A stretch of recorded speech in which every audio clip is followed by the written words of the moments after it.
I hope I don't disappoint. We disappoint enough on our own, so don't worry about it. You're fine. Welcome to the Two Authors Podcast, an entertaining chat show hosted by best-selling mystery and thriller authors Douglas Pratt and Nicholas Harvey, in lively, humorous and informative conversation with distinguished guests who share their thoughts and experience about forging a successful author career.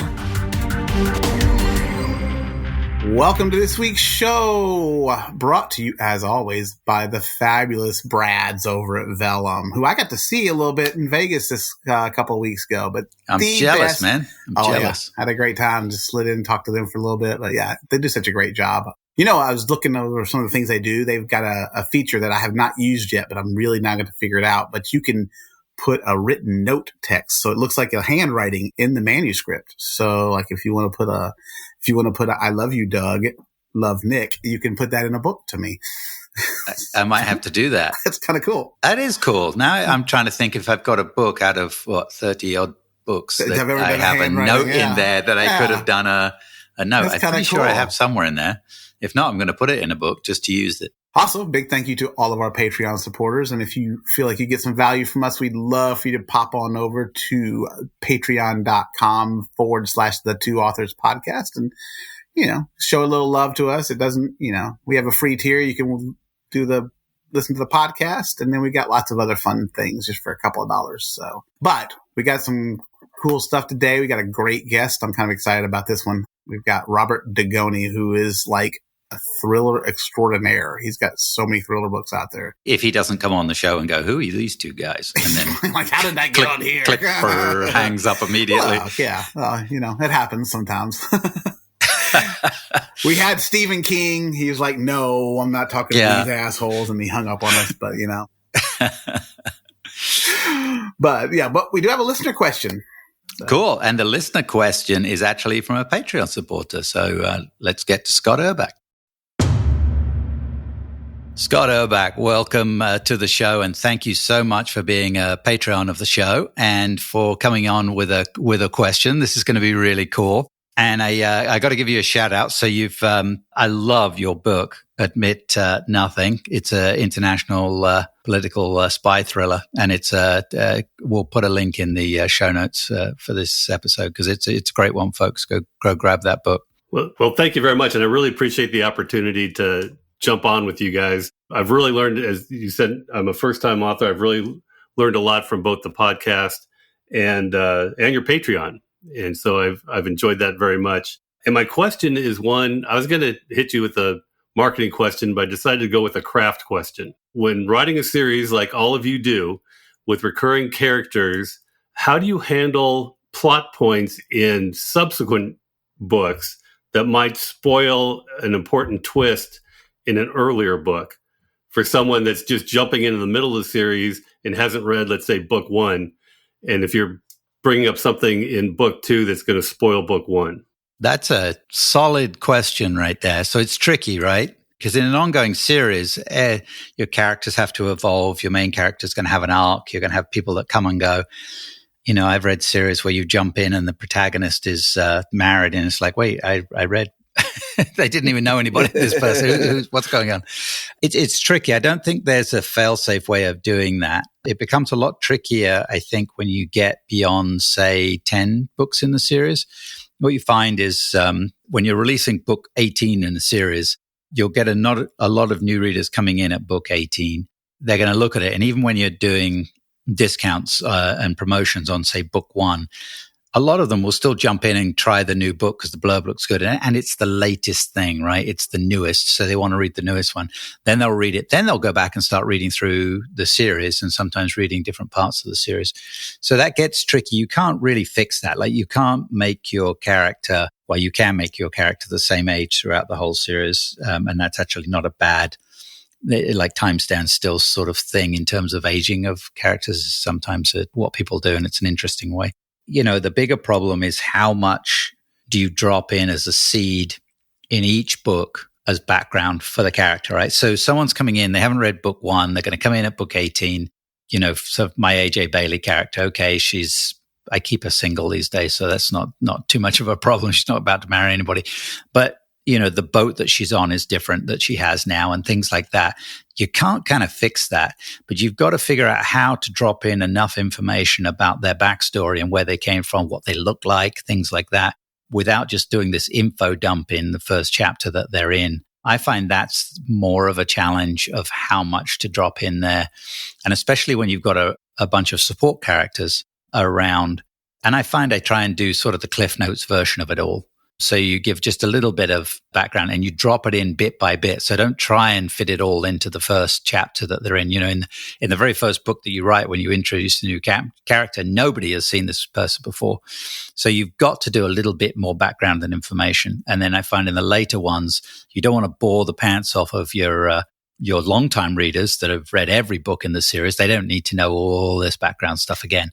So there's little seeds to drop in there. I hope that somewhat answers the question. What do you got, Doug? I would say it's similar. I think that you can sprinkle it in there. Like, you don't have to give a lot of information. Well, and one, like my books, for the most part, you can read as standalones. But as Nick said, once you get past 10, it's a little hard because some things kind of do roll over because you've just got enough stories going that things happened. So I can make it like a one-liner, or like, it's just if I reference back to something and I just say, this happened.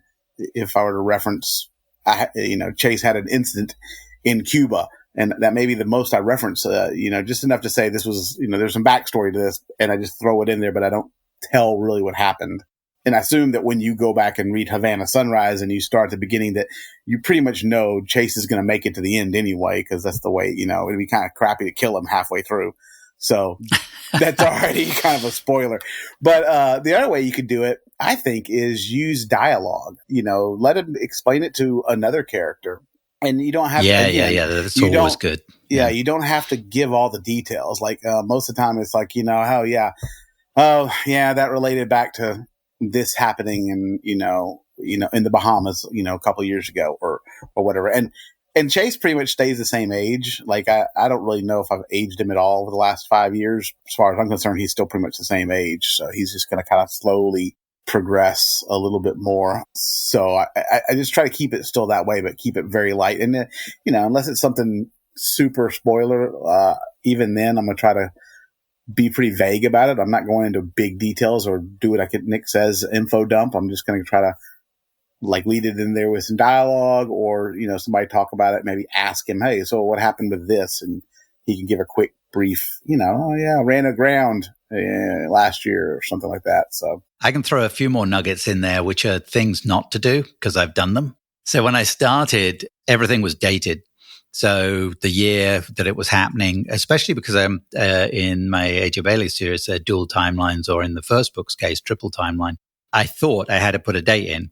What you put for the current date is present day. And when you put present day in, works whenever you open that page and look at it. And you get around a lot of the aging issues starting right off. But because I did that right out of the gate and I had a date in there, the first, I can't even remember how many it was now, 6 or 7 books are kind of dated. Well, now you look back, I wrote that book in 2017. So present day was 2017 and it says that. Well, in 2025, when someone opens a book and it's saying this is happening in 2017, there's that, for some people, there's that mental shift. Like, well, it's an old book. It's not current. It's like when you're looking through Netflix and you see this show and go, oh, I haven't seen that before. Oh, it came out in 2011. Well, that'll be kind of old and I don't want to watch that. I want something new.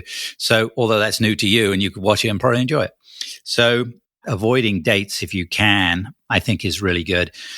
And then the other thing that I did, and it was a big mistake, was when I introduced my Nora Summer series, it was off of the age. She was a character that appeared in the AJ Bailey series, and I decided she's going to have her own series and she's going to evolve. So I thought at the time, what I need is a bridge to get the readers from the AJ Bailey series into how this Nora Summer series is going to start. So I wrote a prequel novella, which is a great thing to have anyway for promotion reasons and everything else. And the story of how she bridges across is in that novella. Well, on Amazon, you can't put a novella in unless you do it numbered in the series. It doesn't live on the series page. It lives as an associated book, the same as box sets do. And for anyone going and searching on and looking through the pages, the average reader looking on there, most of the time they don't see it. They don't even know it exists. So years down the road now, and readers that are reading Nora Summer who haven't read A.J. Bailey, and that's probably not their genre. They're more in towards the thrillers, and they just want to read this. They miss this whole story and this whole bridge kind of thing.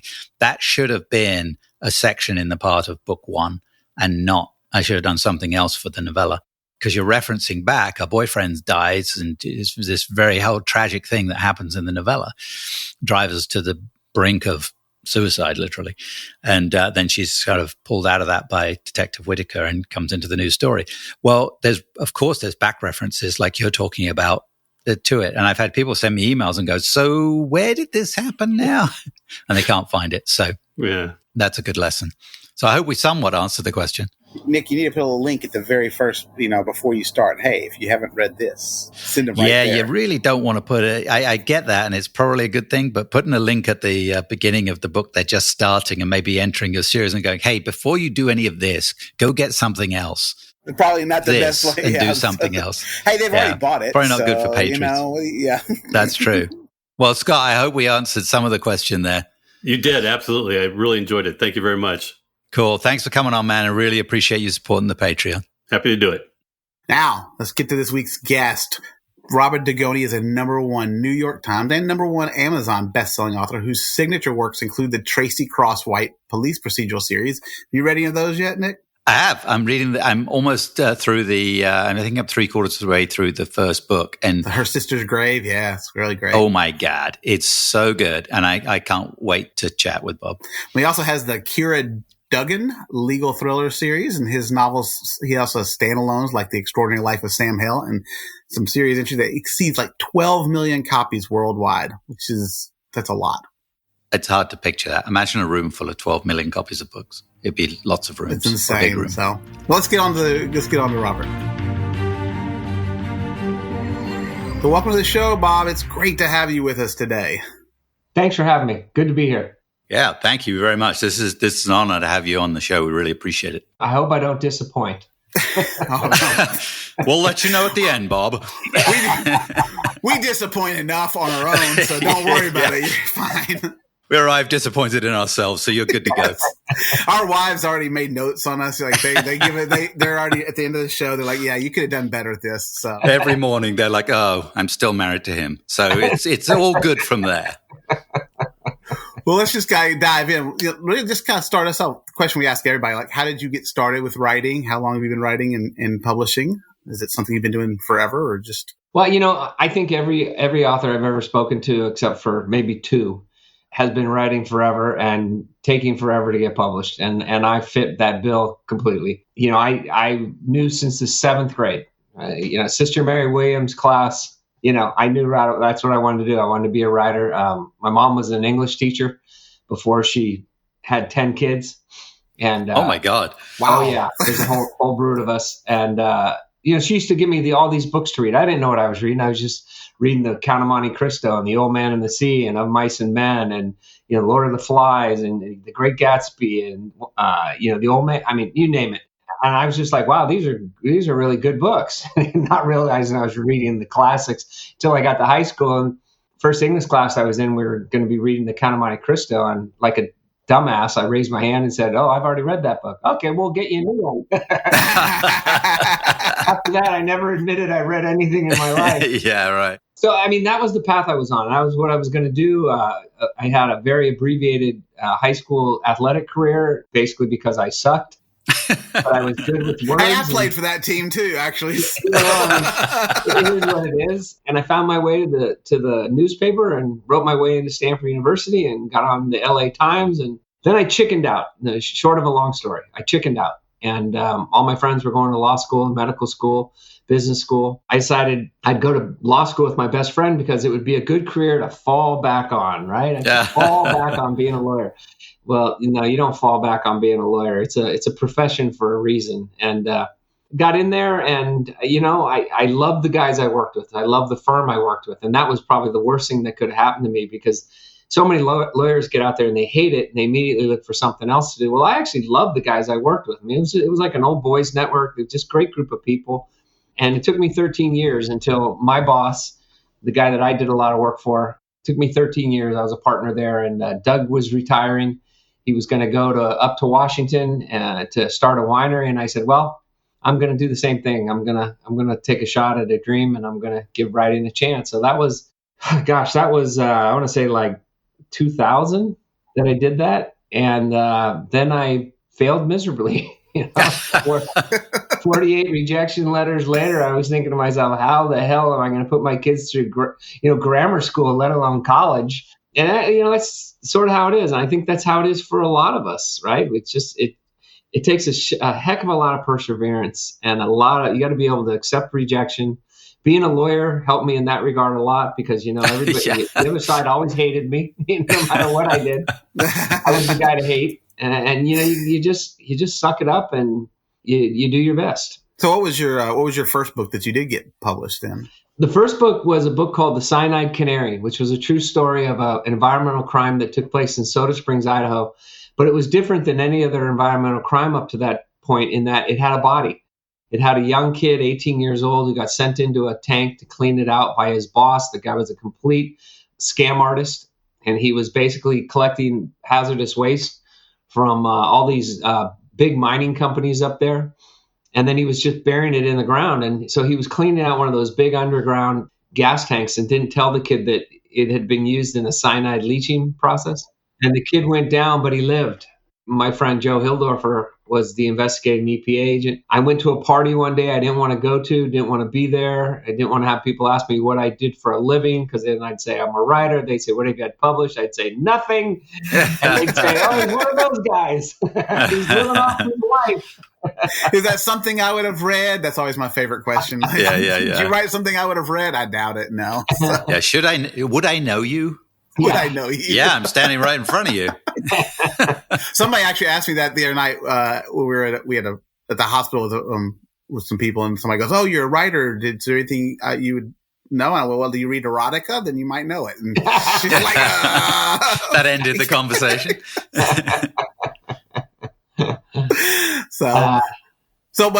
But now you're doing you got the Tracy Crosswhite series. Like, when you started that, did you realize you were going to jump into such a long running series at that point? mean, I think as you guys both know, you always hope, but you never know until the publisher comes back and says, hey, this book sold really well and readers love the character. Have you thought about making her a series? And the correct answer is yes, of course I have. Right. In fact, I have 12 books planned. Yeah. It was just one of those things. I floundered for a while. I wrote legal thrillers. I got let go by Simon & Schuster. Had to start over again in 2011. And I have a great agent. I have a great agent. She just was not going to take any whining. She just says, "Give me something new." And I went through my old books and I found a great character named Kensington Rowe. I thought he'd be a great spinoff that I could use. And I said it to my agent, and she said, no, his partner, Tracy Crosswhite. Why is she a high school chemistry teacher? And I said, I have no idea. And she said, find out. I was about to ask you, how did you come about writing a female protagonist? I write female protagonists, and I'm still not 100% sure why I do it. So I was going to ask you that, but there's the question. You were told to do it. She was more interesting. At the time, another long story I'll shorten, I had a friend in the criminal defense business and called her up and said, I need a police officer I can talk to. And I went and talked to this guy, and I said, this is what I want to do. And I started describing this female homicide detective, and he looked at me like I was pulling his leg, and he said, the joke was, you're writing about my girlfriend. And I said, okay, well, can I meet her? And he introduced me, and she was really Seattle's first female homicide detective. I mean, whenever you have the first, as the first this, the first that, there's a built-in interest. And, she just really kind of came to me. And, Nick, I'd be interested in your response to this question, but I get asked all the time, how do you write from the perspective of a woman? And my answer is, I don't. I think that would be fatal. I write from the perspective of a human being that has a lot in her closet, and she's doing her best to get through life. I don't sit there and think about, what would a woman say, or what would a woman do? I mean, I'm not a woman. And I think that would be a terrible mistake on my part. I think that's a great It's a really answer. good, that's a good answer. It's a really good answer. I think you need to for steal me, that, Nick. yeah, I'm going to use that answer actually. So yeah, I think you give them a quirk and something. They have to be interesting, right? They have to have something about them. So certainly one of my main characters, Nora Summer, she's a very unique. She's Scandinavian. She's Norwegian. She has a very unique way of looking at the world. She doesn't say very much. I write it in first person, so I'm a 20-year-old Norwegian blonde, but she thinks all the time. So it's perfect for first person because she thinks all these things about what an idiot and how stupid this is and why would you do it that way? And I'm going to figure this out. And then she says, okay, at the end of it, So it's really good for writing because you get her internal monologue. But I think making them different, quirky, and interesting is the point. And then you've just got to not screw it up in the way they present themselves and talk and things like that. So.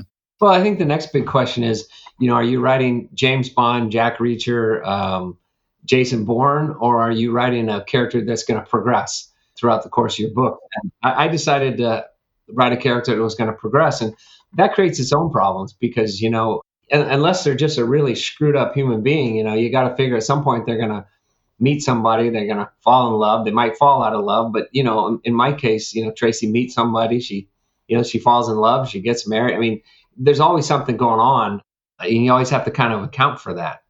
Did you? I have that spawns a question. So I'm almost through the first book. Absolutely love it.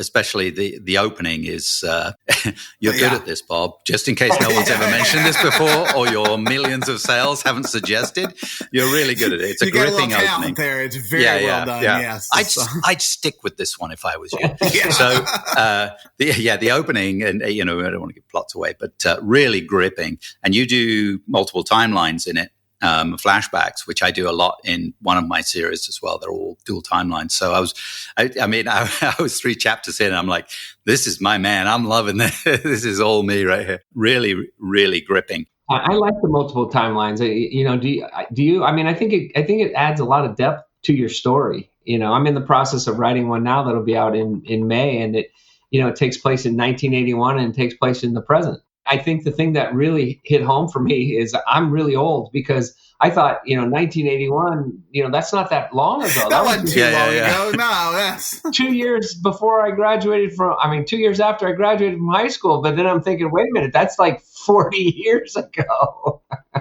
But, our reader demographics, you've got a much wider demographic, but there's still the bulk of our readers are retired people who have time to read prolifically, and it's their eras. And I find the biggest thing for me is writing dual timeline.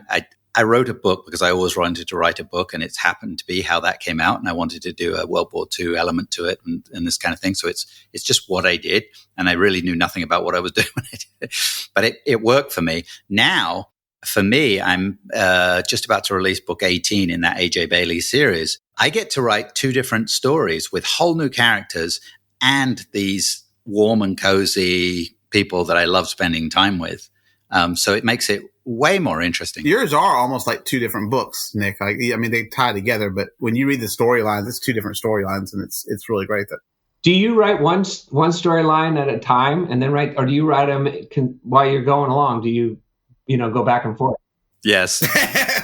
Yeah, my answer is the same. I kind of do the same thing. If I'm on a good roll and on one storyline, I don't get off it because you never know when the muse is going to leave, right? So I stay on it and I power through it. Bob, are you an outliner? Or do you pants it, or do you just kind of do a little bit of both? No, I was an outliner, and again, I'll abbreviate the story here, but I was an outliner, and then when I got let go by Simon & Schuster, I had some time on my hands. And I was reading Stephen King's book on writing, and he talks about how does a writer sitting at her desk touch the heart and soul of a person she's never met and never will, living in a town she's never visited, never will. And his big answer to the key to writing is telepathy. And my first reaction was, you got to be kidding me. I read this for this. But then, I was. It could have been, you got to be Stephen King. How do you do this? Just be Stephen King. Yeah, just be Stephen King. That's Drugs. easy. I tell students that, Stephen King can get away with anything. You can't. That's right. Yeah, true. Then I was on a panel in Surrey, British Columbia with Diana Gabaldon, and she said almost the exact same thing, but she called it magic. And, I started to realize what they were both saying was the same thing, which is, stop trying to tell your if you are trying to tell your characters what to do all the time and what to say all the time, then they're not alive. They're not fleshed out enough, and they're not alive enough to exist on the page. And really my job was to be sort of the orchestra leader and let the music play, let everybody, be who they really are. And I learned that when I wrote The Extraordinary Life of Sam Hell, because I was asleep and 4:00 in the morning, and I wake up and this kid is just in my head, just talking to me. And made my way down the hall to here to my computer. And I couldn't type fast enough. It was coming so fast. I had a second screen open, and I was just putting, next scene, next scene, next scene, next scene, next scene. And that's when I really began to feel like my characters were coming alive. They really were. And I do that almost in every book. I have a pretty good idea what the story's about. I have a pretty strong idea about some of the characters, but I really want them to surprise me. And I really want them to tell the story. And if I can just be a conduit in the background, I'm happy to do that. So do you feel like your readers, are they obviously like, the story, but it's the characters that really drive your readers to keep coming back to it? Or is that what you find that they're telling you, or you hear back from them? I think my personal opinion is I think all readers come back to characters. I mean, you can write a great plot like The Sixth Sense. That just kind of blew everybody away. It's like, oh my God, the kid sees dead people. Oh, look, it's what the whole movie's about. And it's one of those plots that just kind of blows people away. Dan Brown, writing the Da Vinci Code. Christ might have had progeny, and oh my God, most of us don't have that wow plot and even if you did, you can't do it twice. Right? You can't. So I really think they come back for the characters. They want to see what happens to the characters. Yeah, I think there's a big investment. That's what we find. We talk about this all the time. I think that a lot of people don't. The readers, for sure, super invested. The minute you try to do anything, and they're like, "Oh no, try killing off your character. They're going to hate you." Doug and I have talked about this before. Is have you ever written a line, a piece of speech, and then gone, "No, she wouldn't say that." Because the character, for me, that's when I felt like, okay, the characters are really talking to me. I'm not just mad and crazy. It is they're talking to me. When the character goes, no, I wouldn't say that. And you're like, yeah, you're right. You wouldn't. And you have to redo it. Do you ever go back and read your books and just, I have two, sometimes I read them and I'm just like, I don't remember any of this. I don't remember writing any of it. I don't remember this twist. When I do my read through, when I've just finished writing it at the end of a sort of 7-week block of writing, when I go back and do my read through, I get to bits and I go, oh, wow. Yeah, I didn't remember I did that. Usually for me, it's like when I'm doing the audiobook and I'm like QCing the audiobook and listening to it to make sure they didn't mispronounce anything. And I'll come across, most of the time I can't believe I said that. But then every now and then I'm like, oh, okay, man, I'm actually not bad. So, yeah, and I'm like, it's like, I'm like, damn, that's pretty good. That's good. Yeah.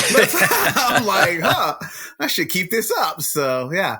They're great. They're great moments. I also have those moments where I'm like, oh, damn, I used a double word thing, or I, did something. Yeah. But usually I'm like, oh yeah. Now I do like the idea of having it at night. Will go to bed with my characters. Like that's the last thing I'm thinking of. Once my wife falls asleep and I turn the TV off and whatnot, then I'm ready to just start listening to the characters talk to the story to me. Cause at that point I'm usually like, where am I going next with it? And so it's kind of nice to have them just spend a little time with them at night where I don't even write it. And I just think about, okay, all right, this is where my character's going to go next. So, I had this really interesting experience just happen. I teach a novel writing course in Tennessee with Stephen James. My daughter came to me. She's going back to school to become a teacher, and she came to me and she said, where are you going? I said, I'm going to Nashville. And she goes, oh, teaching? I said, yeah.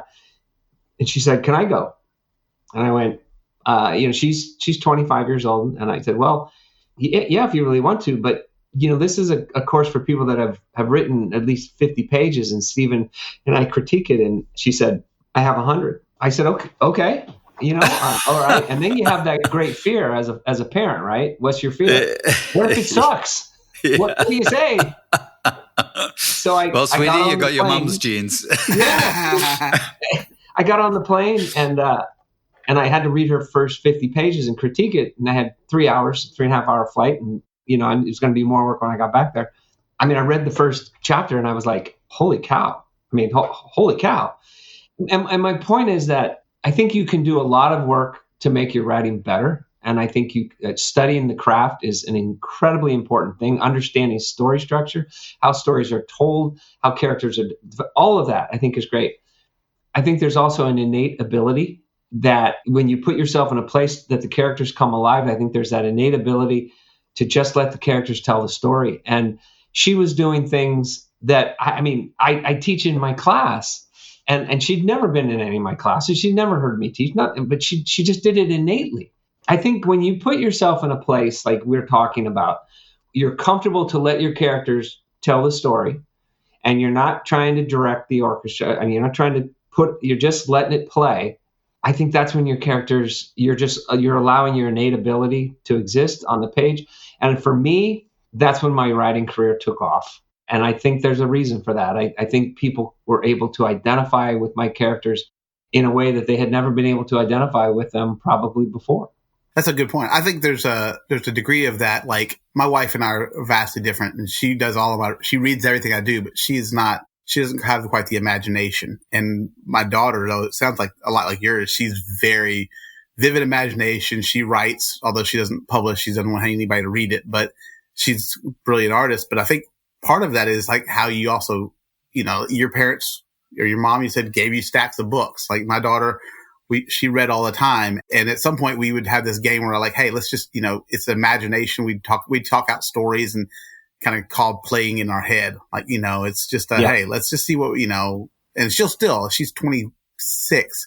She'll still talk to my wife about these like ideas she has. She has some brilliant story ideas. I'm like, I'm taking notes over here going, that's a good idea. She's not going to publish this. I might have to steal some ideas from her. But I do think that it kind of comes, it's partly that it's there. You already got that like creative gene in you, but then the fact that we nurture it. And I've tried my best to make sure she understands, hey, be artistic. You don't have to have a fallback job, like you said. Yeah. Yeah, no, it was a real revelation for me. And, I thought it was very profound in what happened with my career. With such a long running series, what do you do to kind of maintain and keep it fresh? I'm always sort of thinking of new ideas. Tracy has sort of this built-in complex where she wants to help girls that have been abandoned, have been taken and never found because of what happened to her sister. And so I'm always looking for stories that would resonate with her in that regard. But really, I don't know how you guys do it, but one of the things I do is I try to challenge myself with every book. And it might be like, I had one book where I said, I'm going to write, even though I'm writing in third person, I'm going to write every scene from Tracy's point of view, every scene. Not going to bring in any, and I'm going to write a 400-page novel. And I was able to accomplish that. There are other times where I want to do a dual timeline. And it's hard to do a dual timeline because you got to remember, what are you giving away in one timeline? You can't repeat in the second timeline because then readers go, this is so repetitive. So you got to deal with that.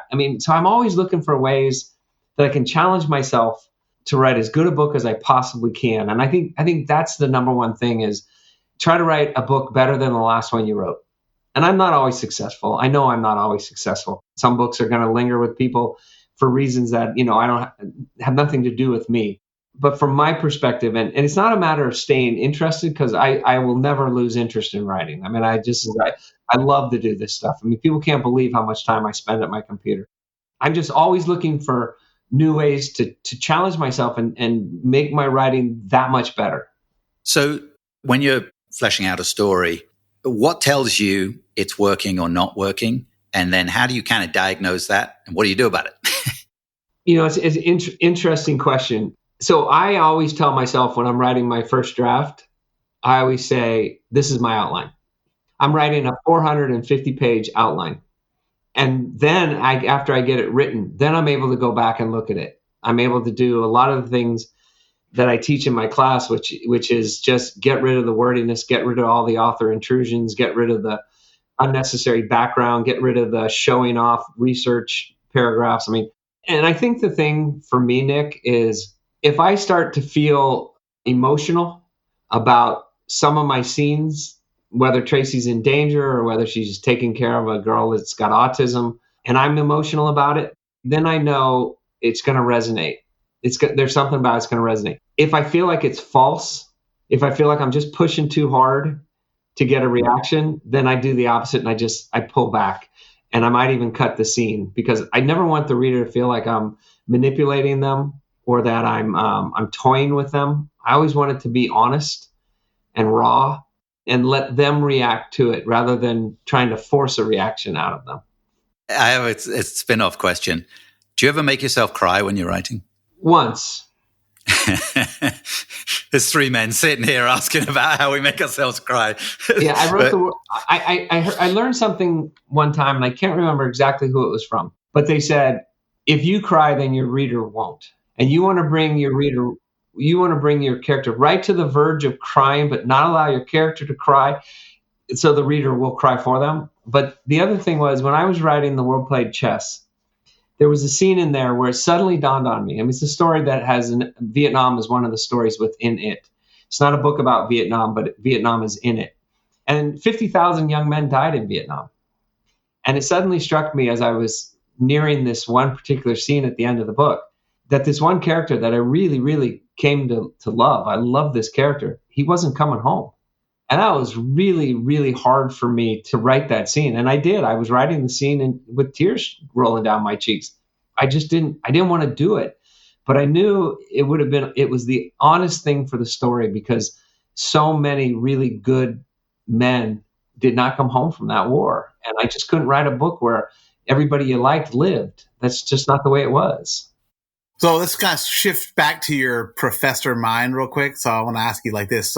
As a teacher and stuff, are there some overused tropes in thrillers that you kind of wish we would like toss away? But then conversely, what are some that you know are like definitely need a golden ones you got to throw in there? So, well, the thing that's become a problem for all of us is the damn cell phone. You can only be out of cell phone range so often before the reader goes, give me a break. I've been in Africa on safari and I had 3 bars. That's a hard one. And I don't know what the answer to that is. If your protagonist leaves their cell phone at home, they're a moron. There's a really difficult, it's become really difficult for thriller writers to isolate your character, which is so important to ratchet up tension. I don't know what that answer is, but I will tell you that I'm out of cell phone range is a trope that just doesn't work anymore with readers.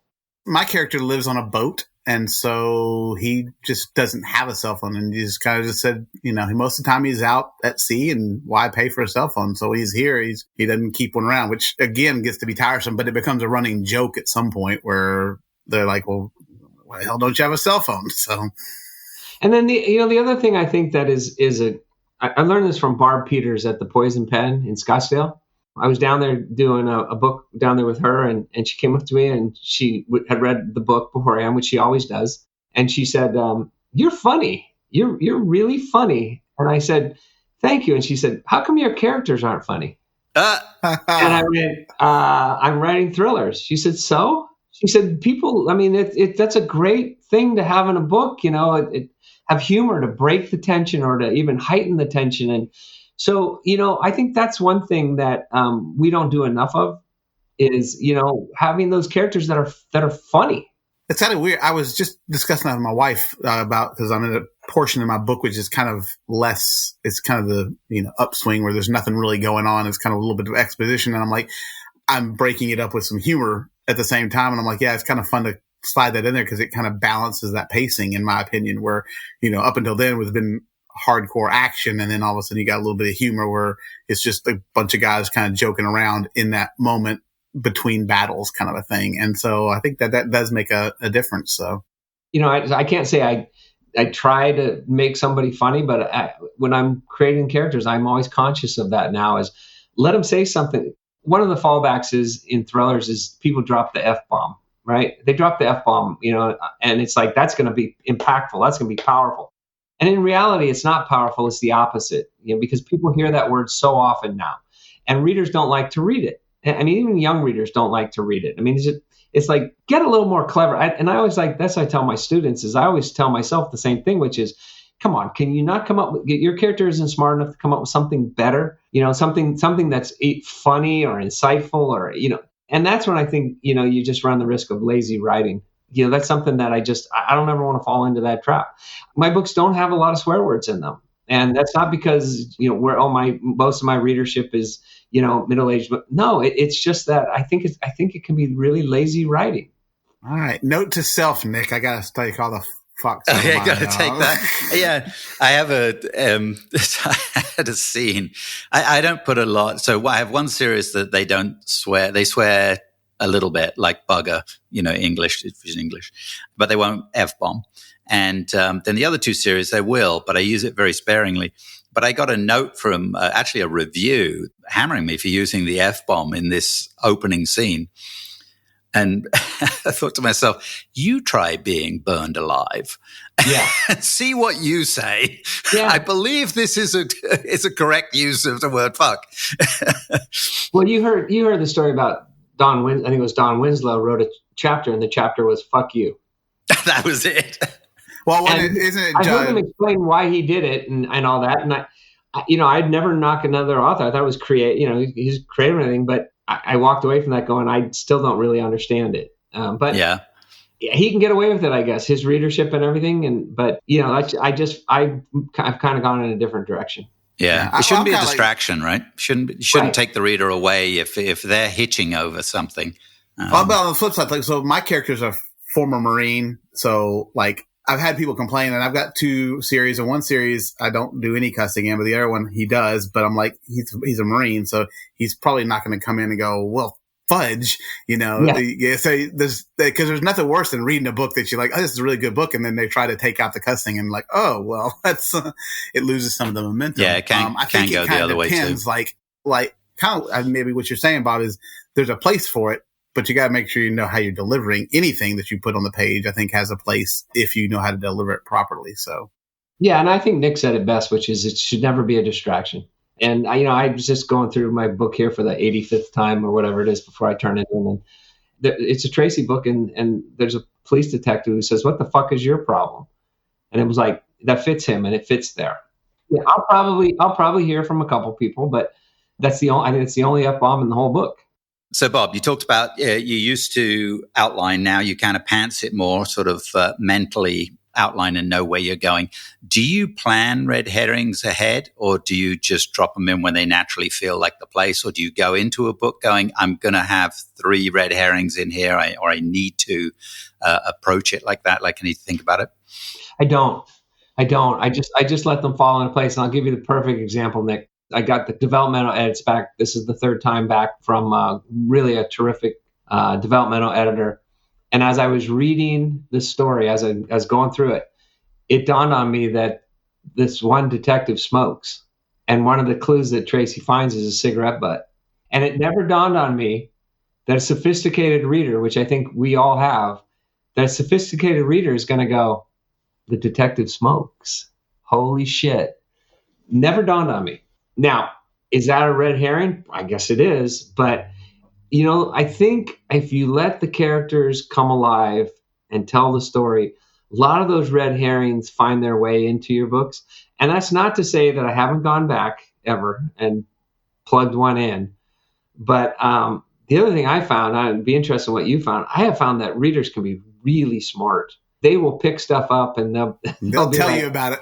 Man, you telegraph that. You just telegraph that, It's impossible, man, because you've got those readers that glean every word and look at everything, and then you've got the readers that read often very quickly, and they just let the story unfold in front of them, right?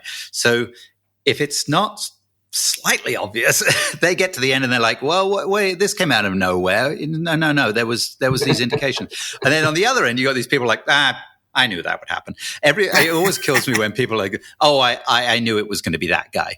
No, you didn't, because 3/4 of the way through the book, I didn't know it was going to be that guy when I wrote the bloody thing.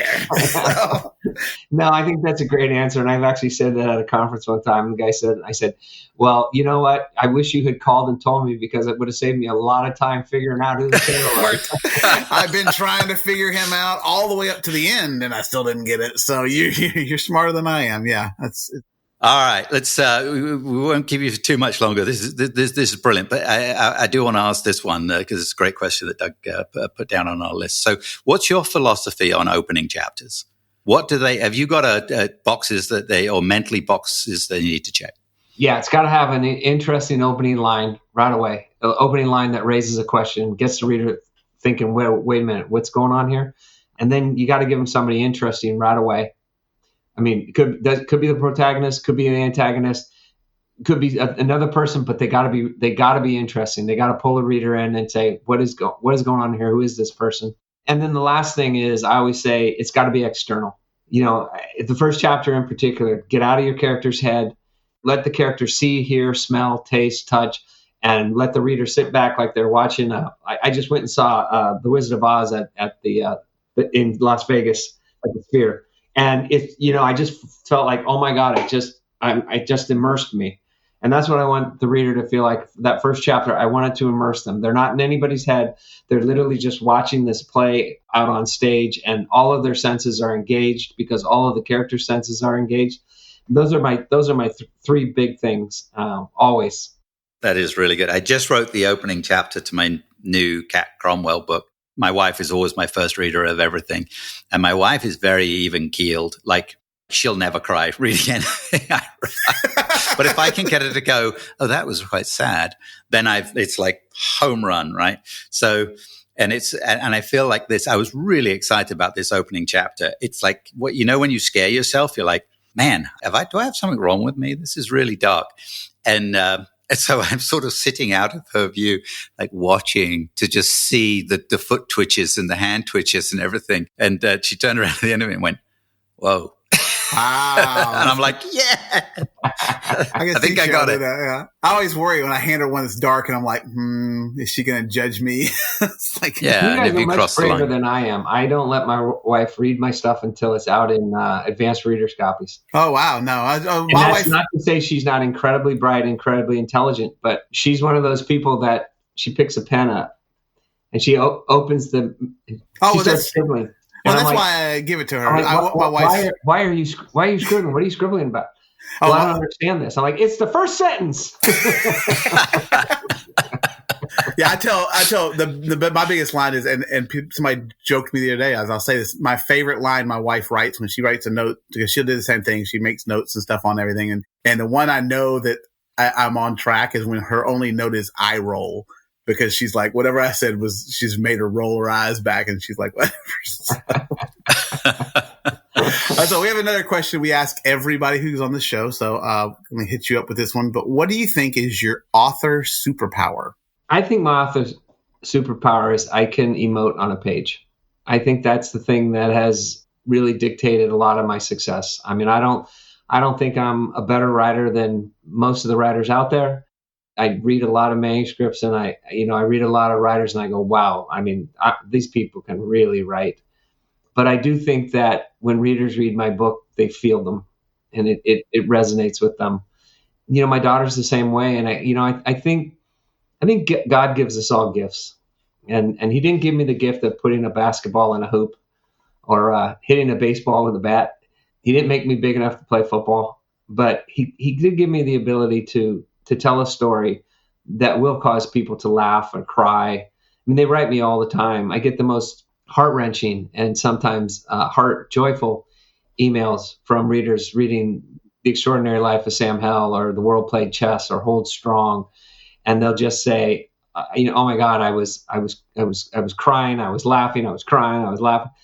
And it's an incredibly humbling experience. I don't know how it is for you guys, but when people write those things to me, I mean, never in a million years, I mean, all honesty, and never in a million years when I wrote that book did I think, oh my God, somebody's going to be reading this in Australia and they're going to be bawling their eyes out. I mean, I think you'd have to have a tremendous ego to think that that's what you were going to accomplish. And I often wonder, the truly, truly great artists that this world has produced, did Michelangelo, when he was making the David, did he think, 500 years from now, people are going to be looking at this and they're just going to be jaw dropped because it's going to be so magnificent?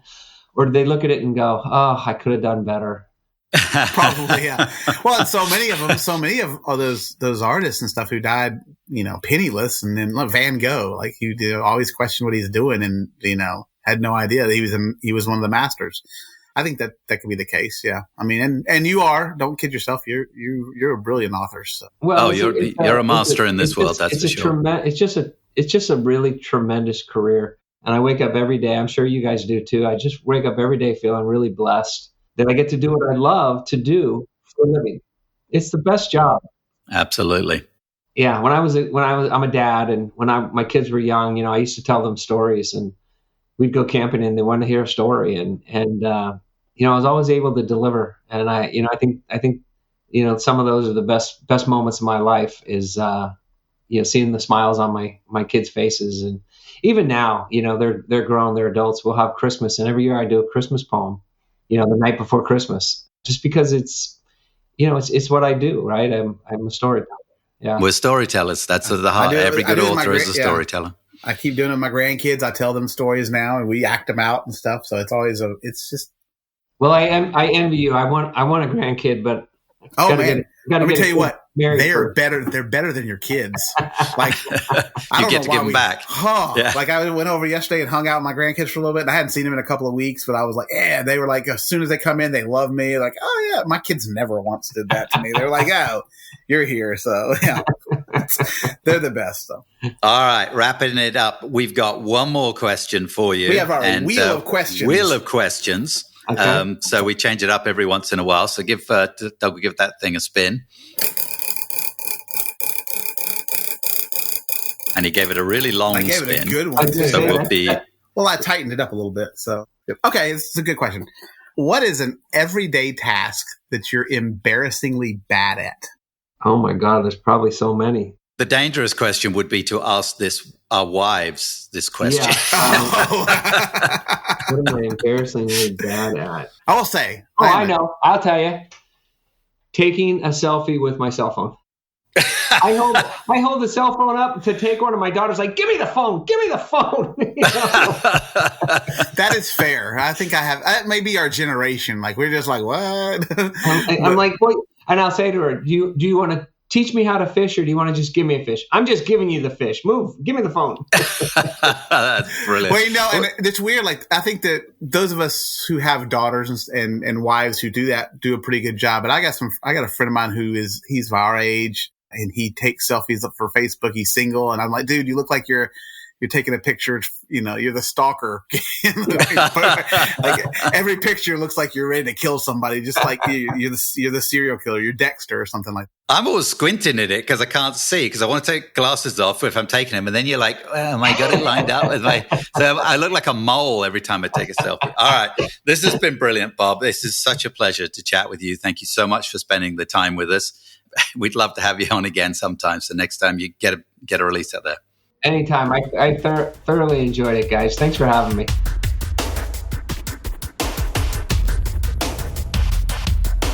Big thanks to Robert Dugoni for joining us. We got a mini masterclass right there. He teaches masterclasses, and we got a little mini one. So actually, and you folks listening just got a mini masterclass. That's right. What a really neat guy too. Just super amiable and chatty and. I like that his approach to writing and that he's letting the characters live. I know you and I have talked about this obviously a lot of times. We're both of our books are heavy character driven. I don't think the stories matter as much as the characters do. That's obviously he's thinking the same way, and he's just letting them breathe and letting them exist and do what they've got to do so that it comes across as, not just, two-dimensional characters on a page. They're real people, though. I think as soon as you asked him that question, he's like, oh, character is the most important thing. I mean, he didn't even hesitate, right? It was at the core of it. And for people, especially for people that write series, but I think it also applies for standalones. In series, the one thing that stays the same is your core characters. So if people are, humdrum about your core characters, why would they read the whole series? So it is absolutely the core of it. But also in standalones, you've got the new challenge of introducing new people all the time. And you've got to make those people engaging because, as we've talked about quite often, there's nothing worse than a show where you start watching and you just you don't like anybody in the show.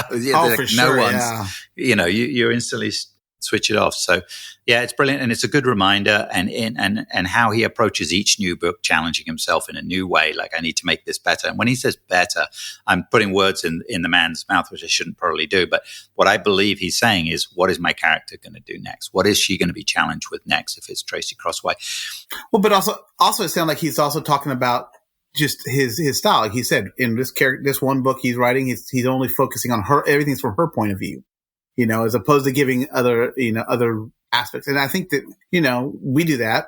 I know I try to. I've got my, a Chase series is all first person, but I switch over to third person for different things. And in my J Delp series, it's all third person, but I only focus on his point of view. In my Corsair series, it's across the board. Everybody's point of view shows in. I think it helps us learn to develop ourselves. But I like the idea of trying to better yourself for the next. Make sure the next book is better. Figure out what it is, because you can get stagnant. We all get stagnant. We've had books that kind of, we half-assed or something like that because we didn't feel it. But if you're really focused on trying to be better than what you are, and this is a theme that I like, and I think that we do this on the show and try to preach it, is this whole idea of leveling up, and you said it on a recent show. We talked about, what might be my ceiling, maybe somebody else's floor, and we want to get to that next one. I think if you think about it like that, and Bob seems to have that. I mean, obviously, he's killing it. He's a brilliant writer. So I don't know, blown away. Yeah, really, really privileged to chat with him, man. So really cool. All right. Thank you, everyone. Support the show on Patreon if you feel that way. If you think there's value in the show, please drop on over to Patreon and follow us over there. There's a free tier, as Doug's mentioned in the intro. There's some paid tiers where you get a bunch of bonuses, like the bonus question we just asked. Yes, with a great bonus Dugoni. Question. Yeah, really cool bit. If you want that bonus question, because that was a good 10-minute talk we just had with him on. That was really cool. Little extra. Yeah. And big thanks to our friends at Vellum. Really appreciate those guys. Love the Brads. We love the Brads. I'm jealous you got to hang with the Brads in Vegas. I'm not jealous you went to Vegas. I'm just jealous you got to hang with all our author buds. All right. We'll be back next week with a new episode of the Two Authors podcast. So until next time, be cool to each other. Fair winds and following sea. You've been listening to the Two Authors podcast with Nicholas Harvey and Douglas Pratt. Subscribe on your favorite platform for new shows coming every week.